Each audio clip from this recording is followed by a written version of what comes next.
Olá, boa tarde. O plenário do Senado deve votar proposta que permite o saque integral do FGTS para o trabalhador que pedir demissão. O projeto foi aprovado pela Comissão de Assuntos Sociais em caráter terminativo e seria encaminhado direto para a Câmara, mas um grupo de senadores apresentou um recurso na tentativa de rever o assunto, já que a matéria não tem o apoio do governo. O Fundo de Garantia é uma conta do trabalhador, com depósitos feitos pelo empregador no valor de 8% do salário do empregado. Só podem sacar o dinheiro do fundo aposentados, quem for financiar a casa própria, pessoas que tenham doenças graves ou terminais e o trabalhador demitido sem justa causa. Mas e quando o trabalhador pede demissão? Nesse caso, até novembro do ano passado, a lei não permitiu o resgate.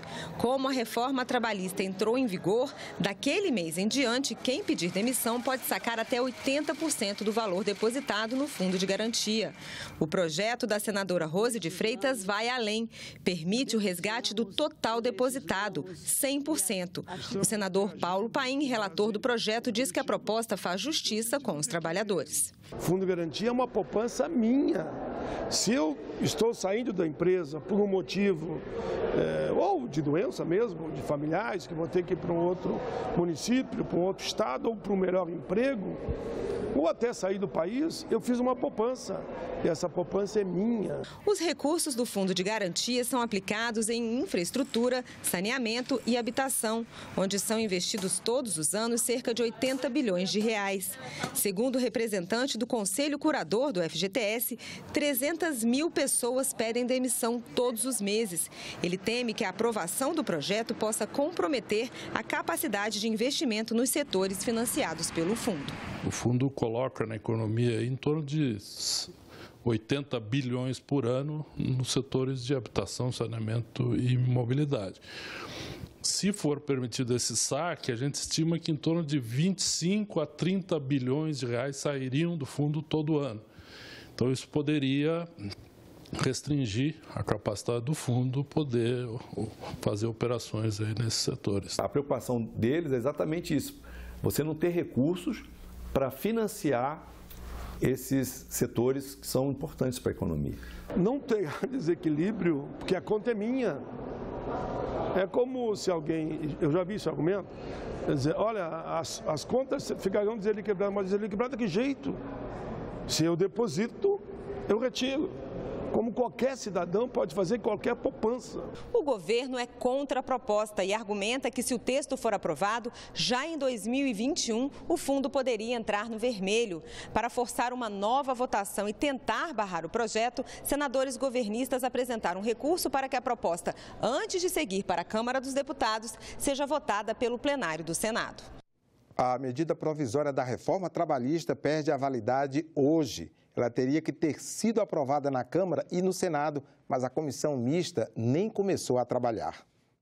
A reforma trabalhista entrou em vigor em novembro do ano passado, para permitir que as mudanças nas regras de férias, remuneração, plano de carreira e jornada de trabalho fossem aprovadas como vieram da Câmara. O governo se comprometeu com os senadores a fazer ajustes por meio de uma medida provisória.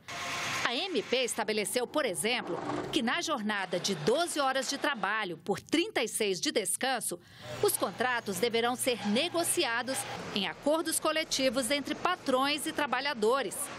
Também proibiu que as empresas exijam a exclusividade para o trabalho dos autônomos. E estabeleceu que grávidas podem trabalhar em atividades ou ambientes considerados insalubres, desde que apresente o atestado de um médico de confiança. Esses ajustes na reforma trabalhista já estão em vigor, mas se a MP não for aprovada, isso tudo deixa de valer. A Comissão de Deputados e Senadores recebeu cerca de 1.000 emendas, mas nunca se reuniu para analisar nem o texto, nem as emendas. É um prejuízo e uma frustração, uma pena, me parece até que foi algo calculado para não deixar acontecer nenhuma mudança. Como o governo fez esse acordo com o Senado, não comunicou com a Câmara, não houve um entendimento entre as duas casas, nós vamos ter esse enorme prejuízo. No ano passado, quando o governo enviou a reforma trabalhista ao Congresso, ele tinha 3 argumentos básicos. Primeiro, criar um ambiente de maior liberdade contratual. Em segundo, aumentar a segurança jurídica do empregador. E, por último, reduzir a participação do Estado nas relações de trabalho. Quase 6 meses depois dessas regras entrarem em vigor, nós conversamos aqui com a Antônia Márcia, do programa Agenda Econômica, sobre o que aconteceu. Boa tarde, Antônia. Como é a realidade do mundo do trabalho com essas novas regras? Como é que ficou? Boa tarde, André. É exatamente o que você falou. Essa era a primeira parte do discurso do presidente Temer. Segundo ele, os passos elencados eram necessários para aumentar também a oferta de emprego formal no país. Essa parte do discurso do governo ainda não se mostrou real. Os números do CAGED, o Cadastro Geral de Empregados e Desempregados do Ministério do Trabalho, indicaram um leve aumento no número de empregos formais em março. Mas no cômputo geral, segundo o IBGE, a taxa de desocupação voltou a crescer. No trimestre compreendido entre os meses de dezembro do ano passado e fevereiro deste ano, o desemprego atingiu 12,6% da população economicamente ativa do país. Segundo a Pesquisa Nacional por Amostra de Domicílios Contínua, a PNAD Contínua, no fim de fevereiro, o Brasil contava com 13 milhões e 100 mil desocupados. Isso significa gente que não tem nenhum bico que renda o suficiente para comprar a comida de todo dia. Agora, Antônia, e como ficam os principais pontos dessa medida provisória que foi enviada pelo governo como parte de um acordo firmado com os senadores?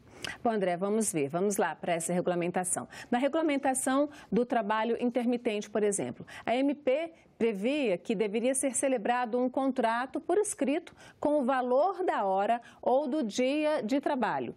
Isso não poderia ser inferior ao valor horário ou diário quando se divide o salário mínimo.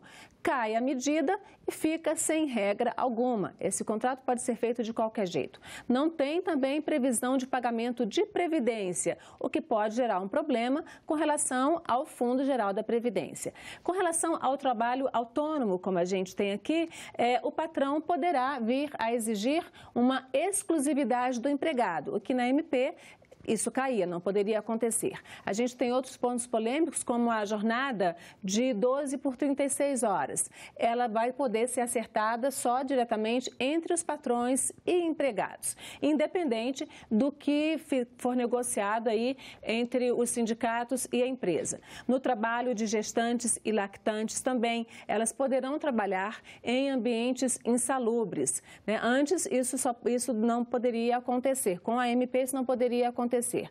O afastamento do ambiente insalubre agora, ele só é obrigatório para as que atuam em ambientes de alta insalubridade. E neste caso, elas vão ter uma redução de remuneração, de salário final, pois elas vão perder o adicional de insalubridade. Um outro ponto também que abrange principalmente o pessoal da área de comércio é a questão da gorjeta.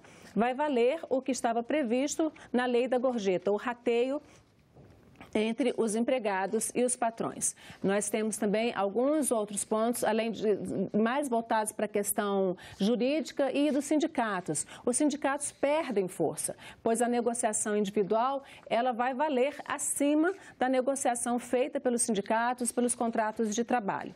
Então, isso vai gerar um problema, né? Os sindicatos deixam de ter uma participação obrigatória nas comissões de negociação nas empresas. E o maior problema é que isso cria uma insegurança jurídica no fim das contas. Aquilo que o governo falava de segurança voltou a ser uma insegurança, porque vai ter muita questão, muito questionamento judicial por parte dos sindicatos, André.